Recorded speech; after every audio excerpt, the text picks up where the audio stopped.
Yemi, we're here in Nebula. So what's your thoughts on the overall day and what impact do you think we could have in Irish bodybuilding? As an organisation as a whole, I think you guys are going to make a huge impact because, as you know, the Irish bodybuilding scene, we don't really have a scene. Yeah. We have like small pockets of communities, but we've never had something that pulls everybody together. Yeah. And this is what this event does. You know, I'd like to see a lot more people competing in Ireland because it allows the federations to have longevity. Yeah. Like the likes of our national federations like WNBF, NBFI, there aren't many people actually competing in these shows, and the likes of the UK and abroad, they're looking at us being like, oh, they're easy shows. Whereas it shouldn't be, because we have a lot of talent, but people just don't compete. So hopefully something like this will encourage people to compete a lot more, knowing that they do have a community, because bodybuilding is it's an alone sport, but knowing that you're a part of a community allows you to, you know, almost feel like it's your home. And would you feel that there's like different camps and kind of rivalries in the Irish bodybuilding scene? I would say, but I don't think it's any like bad blood. I don't think it's like intentional. I just think because like there aren't that many bodybuilding gyms in Ireland anyway, so they're quite far apart, so it doesn't allow people to mix. But again, having something like this creates a home ground for people to actually do that. So when would you like to see the next event? Very soon, like one every month if you can. But soon, because I think you guys have legs now. Like everybody's eyes are on the Irish Bodybuilding Club. So you know, make use of it. And do what you can.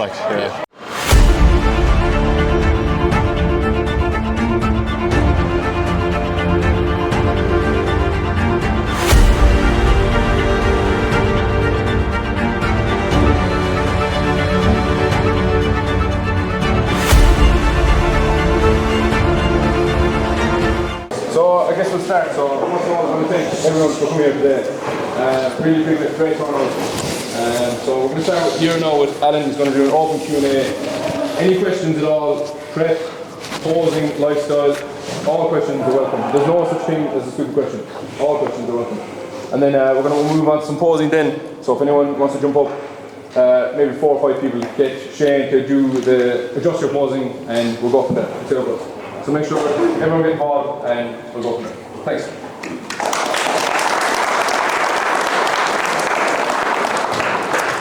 Okay guys, so I am Alan, owner of the AKA Method. So for those of you who don't know me, I've been doing this for 15 years. My background is in performance nutrition and physiology. My master's is in physiology, and that's sort of how I broke into the bodybuilding world. Obviously, pushing physiques to their extremities takes a great deal of knowledge from the scientific side of things, and obviously then from there just years of experience coaching athletes from amateur into the pro ranks through different divisions, PCA, NPC, like this man here, the natural side, so on and so forth, NABA and so on. So any questions that you have, I know a few questions had came in, but feel free to ask me. So, who's brave enough to go first? Someone has to have questions, guys. Someone's got to break the ice. Go for it, my man. What would you say about the strictness of judging criteria in the competitions in Ireland for natural shows?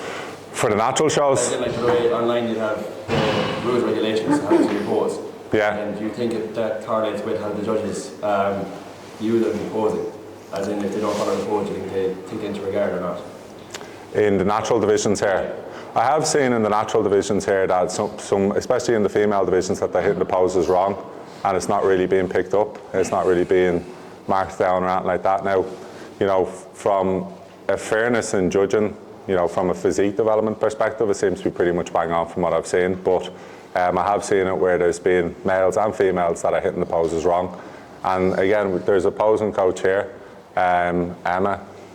There she is there. Hello, Emma.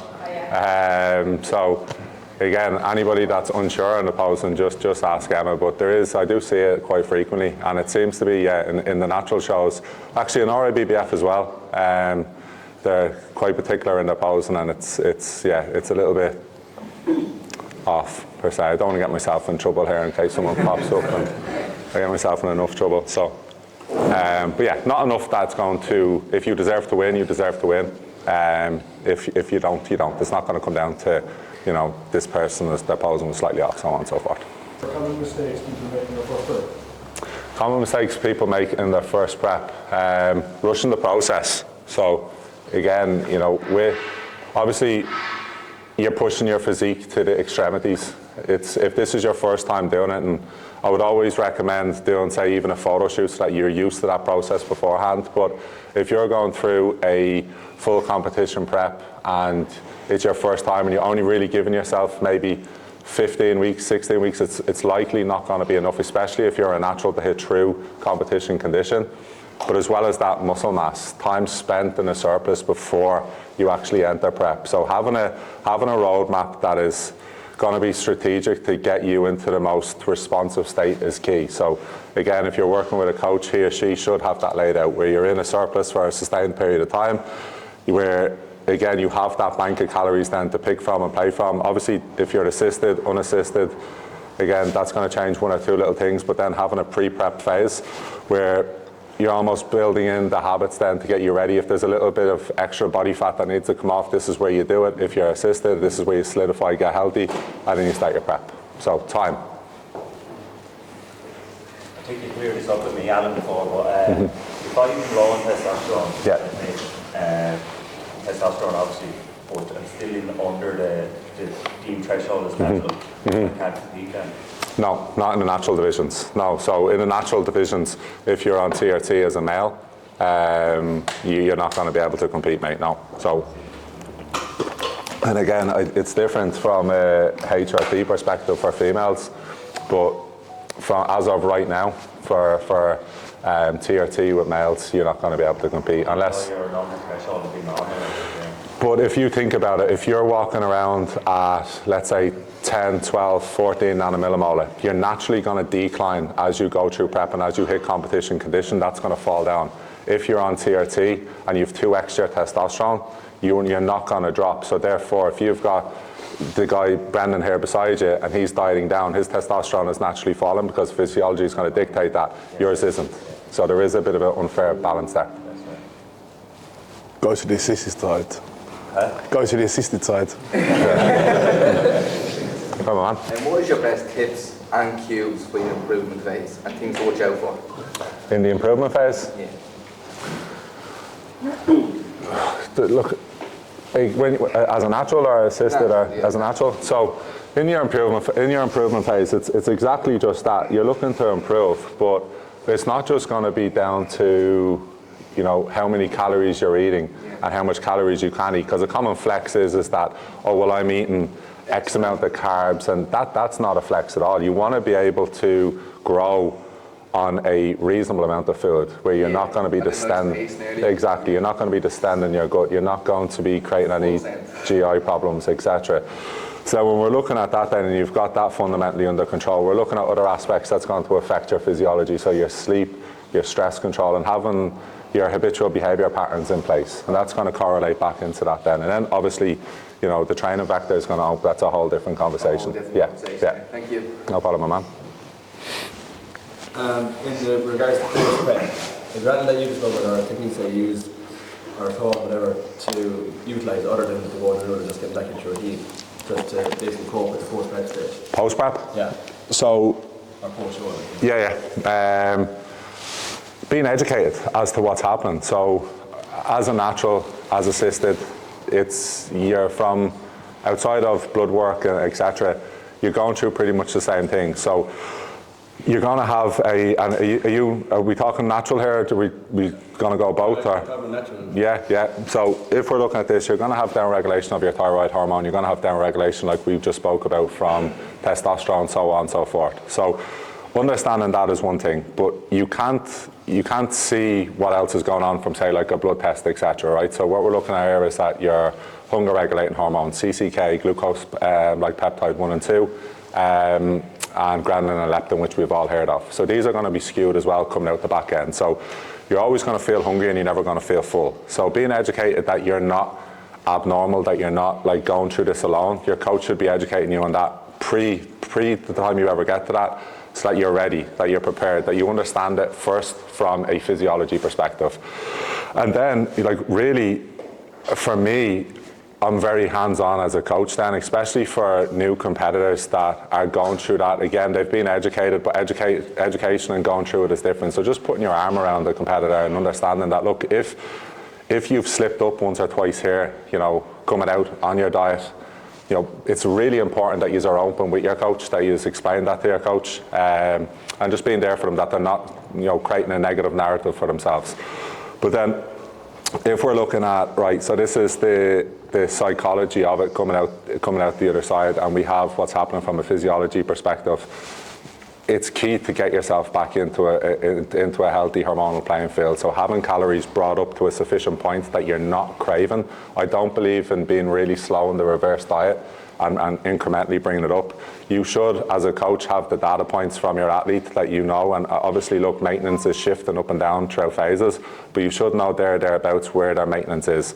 So again, bringing them up slightly above that, getting rid of cravings, teaching them an understanding as to what's happening from a physiology perspective, putting your arm around them, and it'll be good. Do you think that competing at a young age is worth it? Because obviously when you're on prep, you're not going to be progressing as much as you would off prep. It depends how young, mate. I'm 17.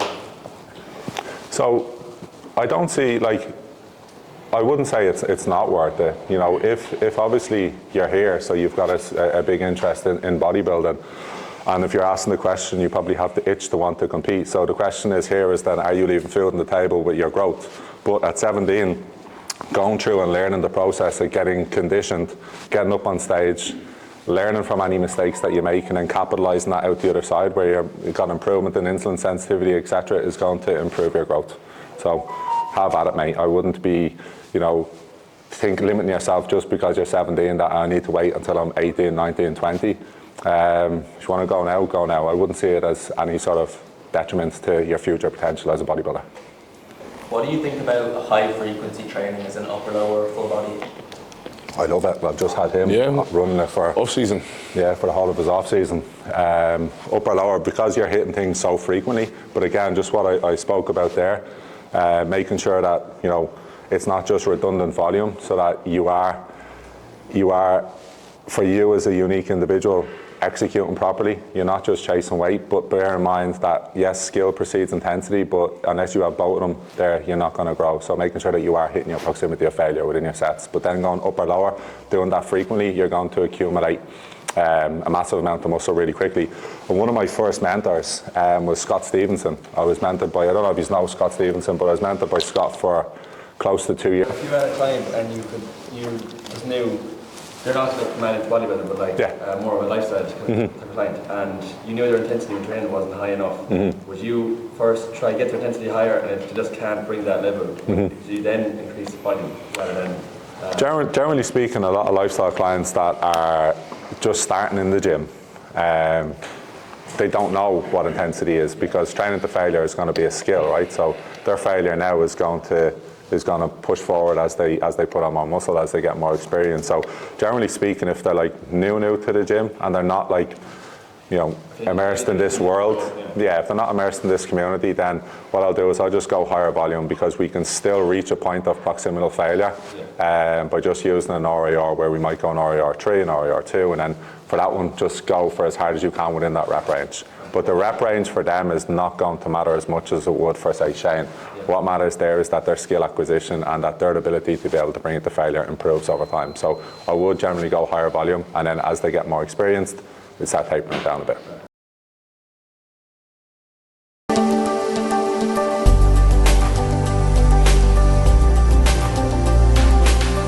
If the client was prepping to get on stage, or he was playing another sport, would you advise him to stop the other sport? Depends on what sport. Yeah, it depends on what sport. If you're being coached, for me, Jesus, yeah. So, so, like, it also, look, that depends, right? And a lot of things sort of depend. It depends on where you're at. Like, if you are a client that comes to me, so a lot of the inquiries that will come through will be like, you know, I want to get a pro card. And I want to, you know, compete at the highest level in the NPC, so on and so forth, whatever it may be, right? So something along the lines of that. But if I go through this and everything's great, and then 2 weeks into the protocol, you tell me, oh, by the way, Alan, I do rugby on Monday and Wednesday. yeah, I'm going to hit the fucking roof. So we'd have to taper that down. There has to be a decision, and you have to look at, well, what's for the client, what's negotiable, what's non-negotiable. But if you are serious about your goals, something has to give. Yeah. We're starting over again. Yeah. What would you do to hit the ground running? What would you do? If it was for Shane? Yeah. For anyone, like if you were starting over, starting from scratch, day one, with the knowledge that you have now after being through and getting more hard, what would you do? You would have hired me earlier.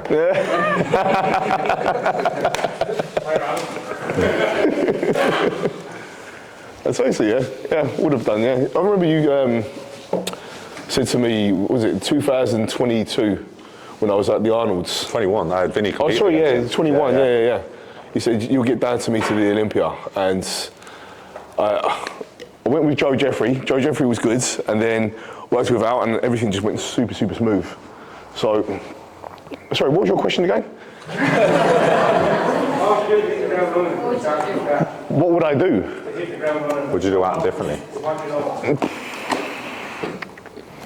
I don't think so. Oh, we've hit everything pretty much smoothly, haven't we? Yeah, in your earlier days, it's hard for, he's without you block your ears, but he's the best bodybuilder in the country at the minute, so it's probably hard to ask him what he'd do differently if he's, yeah, you've won pretty much everything. But we have a mission this year, Olympia, so yeah. He would have just hired me earlier, obviously. Just touching on his question about the deal as well, would you say the difference between a good coach and a great coach is being able to not play by the book and know what to do? So like heads up coaching basically. So you wouldn't have a deal over this kind of 8 weeks, you might need it, or like a diet break, you don't need to put it in because you probably have a diet break 4 weeks in or whatever.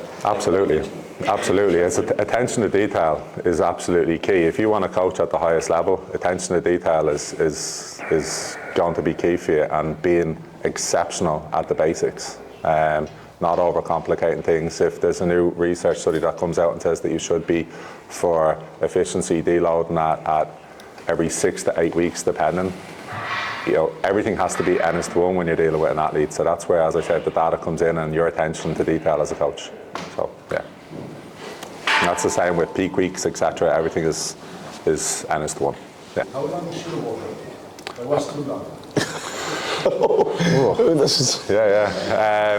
Our training sessions have been about 3.5 hours. But then again, I take my mobility really seriously. That'll probably, it's probably be about half an hour just doing mobility and stretching. Yeah, mate, yeah. Your mobility and stretching, mate, does be an hour. What are you lying for? Too long is, again, if we're looking at assisted, natural, there's always going to be a point of diminishing returns. So when we're looking at, we touched on sets, but when we're looking at your sets, and as I said earlier on about not all reps are equal, not all sets are equal, it really depends on the exercise selection, what you're doing, where you are. You shouldn't really need to be resistance training for, if you're resistance training hard, it shouldn't really be anything more than 90 minutes. And having a high focus then on your recovery. Or you can do an hour stretching like Shane as well. Otherwise, 2.5 hours there. And what about people who train in the evening, maybe taking caffeine, and then, as you said earlier, the importance of sleep, the effect that can have? Would there be a certain time, or is it kind of? If I see it in the gym. That's why I actually banned monsters out of my gym, on the gym floor. The reason being is not just that I'm OCD, but that's part of it. But if you're having caffeine during your workout, just before your workout, and I've often brought this up to young athletes and even just normal gen pop, and they say, but I'm sleeping fine. But you're not getting a restorative sleep even if you are sleeping. And when we're looking at cell rejuvenation, etc., and you're looking at extracting the most out of a physique and getting it, you'll always hear me say healthy is responsive. This is a cornerstone for it. So if we're looking at a time, I don't like to have anyone that I coach have caffeine after 2 p.m. Full stop. And I gather by your eyes that you are sculling caffeine after 2 p.m. Yeah. But it's just borrowing energy, mate, that you need to pay back, and your adenosine levels then will be all over the place. Speaking of a restorative sleep, how much much hours should you have each night? So you're looking at a minimum of 4 sleep cycles. So anywhere, and again, look, some people, it's a non-negotiable if they have young kids, etc. But you generally like to see 6 plus, 6 to 8, 6 to 9 if you can get it.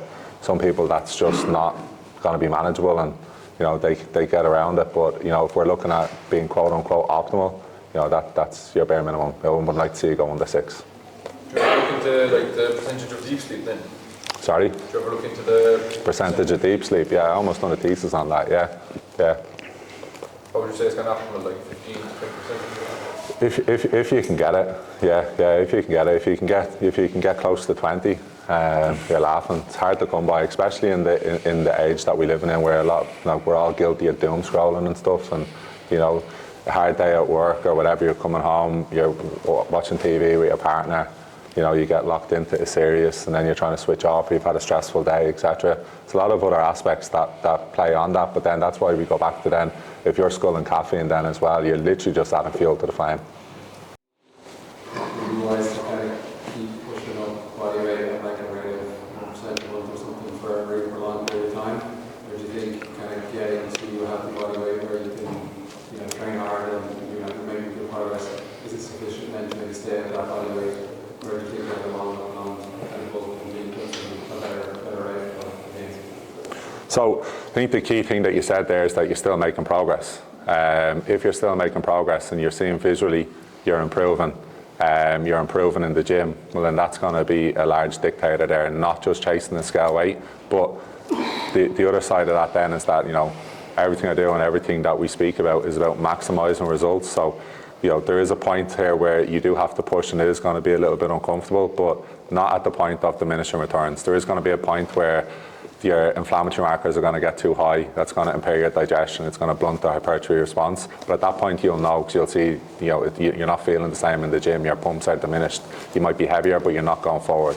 And really just correlating them two together. Well, is my weight is going up? Is my performance going up? Is my visuals improving? Because what happens then is that you can miss the forest for the trees, and your weight is going up, your performance isn't really improving, and your visuals are going backwards. And that's obviously a sign then that you need to really pull things back to go forward. So a mini cut is always a tool to grow, and really just setting that in then, recomping, pushing forward.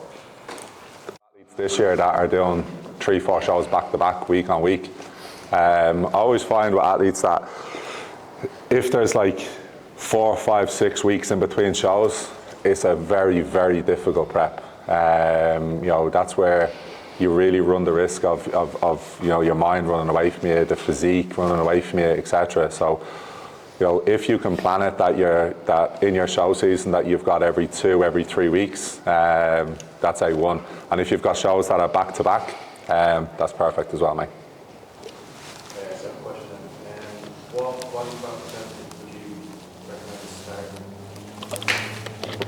So we could be technical and we could say somewhere around the 15% mark. But 15% is going to look different on you than it does for someone else. So we have to take that into consideration as well. So that's where just judging your visuals, making sure that, when you're going through your posing routine and when you're going through your mandatories during your off season, that it's not looking like complete dog shite. So that you can still see some lines, you can still see some abs, etc.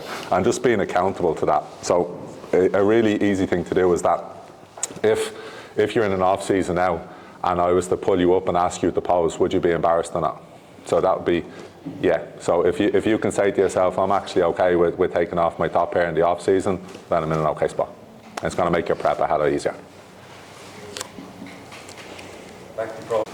With like meal preps, planning macros, and having misses at home that wants to come through. Okay. And is she in the same sort of boat as you in terms, okay, so she wants a quote unquote unhealthy dinner? Okay, it makes things a little bit more difficult, mate. What I would be doing now is, if you're handling this yourself, write yourself a meal plan. Don't be leaving yourself on a whim that, right, these are my macros to hit, this is what I need to hit on a day-to-day basis. Write yourself a meal plan that you know that it's going to be easy to shop, easy to prep, and take stress out of your life. You have to pick meals that are going to be very, very easy to bulk prep, whether it's like, you know, just throwing a lot of rice into your rice cooker, chili con carne, your oats, etc. Have multiple tubs in the fridge if you can. That's key for you. But having things where it's like, right, well, I've got 450, 500, 600 grams of carbs to hit today, how I'm going to do it, and every day is not the balance to do that. You're not going to win that way, mate. So easy meals, and have yourself a meal plan that is a non-negotiable for you. About stretch mediated hypertrophy. Yeah. With some saying like length and partials are better than normal reps, and some others saying that like it falls off as you get more experience, but the stretch isn't as good the more you get into lifting. What do you think about stretch mediated hypertrophy? So we're looking at stretch mediated hypertrophy. This is something that has obviously been highlighted lately, but it's something that has always been there. So if we're looking at, you know, your partials, pausing in the stretch, etc., this is stuff that, you know, I've been doing my athletes for forever, and it's stuff that all top level coaches have been doing, but at the same time now, because of social media and so on and so forth, it's after coming to a head, and then anytime something comes to a head, well then there's camps, and there can't be any camps in this game. Everything is, you know, is an exploration. So when we're looking at, so I've done RTS a few times, you know what RTS is? With Tom Purvis. So RTS is resistance training specialist, and the one thing that Tom taught me is that everything is about exploring. So if we're looking at stretch mediated hypertrophy, we know from the research there's multiple studies on it. Well, there's about 3 quality studies on it that states its efficacy, but that doesn't mean, and this is where that saying a little bit of knowledge is a dangerous thing, that doesn't mean that that's only where you train. So we still should be looking at a full range challenge. But if we can, well then spending time in the stretch is going to be rewarding. So if you're training your chest, we're looking at maybe a pause in the stretch, etc. But this doesn't mean that you're just going to literally just train from here, or you're just going to sit down at the bottom of a pendulum and come up a couple of inches. So there's still going to be food left on the table if that's all that you're doing. We should be working through the extremity, and especially then if you have any tendonitis, any injury, anything that you're coming back from, where are you most vulnerable is in the stretch. So then what would be the point in training if we only get our benefits then from the stretch if you can't train there, right? So it's full range challenge, but there's definitely a lot of merit to training in the stretch, and it should be implemented in your meso. And what do you think is the best tempo for reps, like socially, concentric, eccentric? It's a basic, so 3-4 seconds on the eccentric, having a pause of 1 to 2 seconds, and explosive through the concentric is going to see you through every meso. There's not going to be really any need for you to diverse from that. But if we're looking at, like, you know, most common thing is that you're just blasting through it and there's no tension in the eccentric. It's like saying, if this bottle is a pound and you drop it down to the ground, it's no longer a pound by the time it hits the ground because gravity's pulling it as well. So then you've got inertia, which is the change of direction, and all that inertia leaves your quad or whatever muscle you're training, and it comes on the joint. So this is why managing the tempo is going to elicit you managing the training outcome. That's where accuracy is key. And how long would you say when you said pausing in the stretch? 1-2 seconds. 1-2 seconds max. Yeah, nothing over that, mate. Definitely. So coming closer towards the show, energy's pretty much limited at that point. As long as you've done your posing beforehand and you're comfortable with it, you can take those rest days as a day to actually rest. But when it comes to like post-training, then drill them in through there. But energy is key at that point, because if you've got no energy, you ain't going to pose good. So, yeah, energy in, energy out. To follow up on that, when you're holding your poses, you know, during your practice, you hold each pose? In around 5 seconds. For the vacuums as well, if you can hold on to that, as long as you possibly can. And how many rounds would you do? Probably about 5. 5 rounds, yeah. Every day. Yeah. Before you became a pro, or even through your pro career, was there ever a time where you doubted yourself? Oh, mate, even now. Even now. Yeah. That doubt is always there. That's probably the number one factor what keeps me striving. Doubt. If I was happy of where I was at, I wouldn't need to progress. You know how much it is, like that, this whole bodybuilding thing takes so much time out of your whole routine. You need to try and make it so perfect. It's nearly impossible to do that, you know? So the self-doubt is always in there, completely. So, Yeah, keep down yourself. JP's education series. Train by JP. Yeah. On his website or on YouTube? On YouTube. I haven't actually seen it on YouTube, but you know, trained by JP Jordan is an educated man. He's a very articulate man. He knows what he's talking about, and he clearly walks the walk. His methodologies is not going to be for everybody, but at the same time, one thing that he does is he nails the basics relentlessly. So yeah, you're going to pick up a lot from that, and if nothing else, you're definitely going to be motivated as fuck watching him. So. Okay, so we're going to do some quarter turns first. That's going to be the first round, which you'll be going through the poses when you go on stage. So the first pose that you'll be hitting is a front relax shot. So ideally, you want to be, I'm going to use Brian for an example, and then... They can't see me now. Well, they'll be doing the display then, yeah. Okay, so Brian, let's go through a front relax pose here. So when you're seeing Brian's physique here, you can see that his adductors have been shown, his quads has been rotated outwards. So if Brian was to rotate his feet directly straight, just rotate them in straight away, you cannot see the thickness between the adductors and the quads. So rotate them back out. Now we've created a 3D look right from here. And also, the pelvis is important in this first pose. When you rotate the pelvis forwards, these hip flexors can go nice and deep. If you also rotate them round and squeeze the quads, the hip flexors and the quads, you're not going to get any separation out of them. Maybe a little bit, but not that deep. Then the midsection is your diaphragm. You want to expand that rib cage, and then you want to make sure that you want to open up your lats, but make sure you're not having your arms too elevated. So where the long head of the tricep is, that wants to be resting on those lats, and that will be the front relax pose. Just Brian, show that around to these lads here. There we go. So we want to mimic this pose. So first off, we want to bend the legs a little bit, get your diaphragm up a little bit, open chest, and open up lats. Good. Good. Excellent. Just a little bit more bend in those knees. And diaphragm, stretch it out a little bit. Good. Excellent.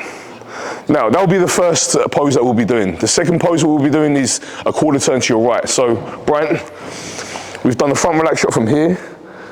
The second pose will be a quarter turn to your right. So Always to the right. Always to the right, clockwise.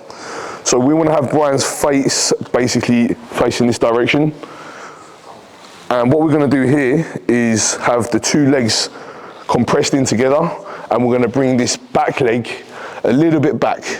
So what we're initiating here is that the hamstrings and quads is basically pushing out the displayed hamstring from here to show the thickness. Brian's going to squeeze his quads from here so you can see the separation between the quads and the hamstrings, and then the glutes. The glutes always stay contracted. If you want to see visible separation between shredded glutes, they have to be engaged. A lot of people don't know how to engage their glutes. Now's your time to do in the off season. Now, to get the upper torso. So now we're going to focus on the upper torso. So Brian's going to initiate a front lat spread, and then he's going to rotate his shoulders all the way around. Now the key thing here is to have the bicep pressing against the chest so he can fully contract the chest. Now his arm's is in the perfect position here, but generally what you find out a lot of people end up doing is they overreach and they hide the midsection. You want to make sure that wrist is not basically hiding that midsection so the judges can see the midsection. Now this back arm has to be rotated all the way back, and then that lat has to be engaged to see the lat insertion going into the hip. So basically key points here is to get the shoulders as wide as possible with the waist looking as small as possible. And then last off but least, he's going to blow out and then squeeze the obliques. So let's try that, lads. You can relax. So we're going to go quarter turn to your right, so you want to be facing this direction. Good. And this foot wants to be down.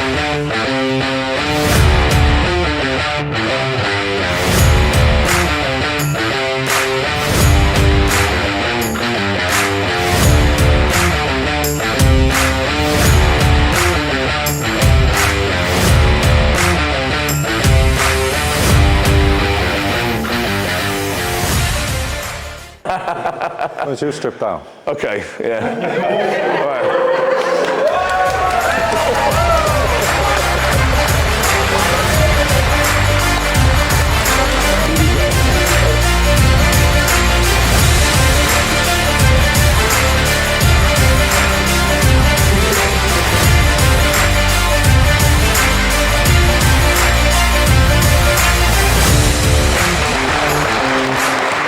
We just want to say a massive thank you to everyone that came down from all over Ireland. It was a really special event. We hope everyone enjoyed it. Even the proposing from Shane, the Q&A from Alan, it was unbelievable. So yeah, we're really thankful for everyone who came. Yeah, again, we want to just give a massive thanks to everyone. People came 4-5 hour drives to come to the event. It was really a special day. Keep an eye on the page. We're going to have a summer event. This one's going to be bigger, better, more people, more activities, and we'll see you there.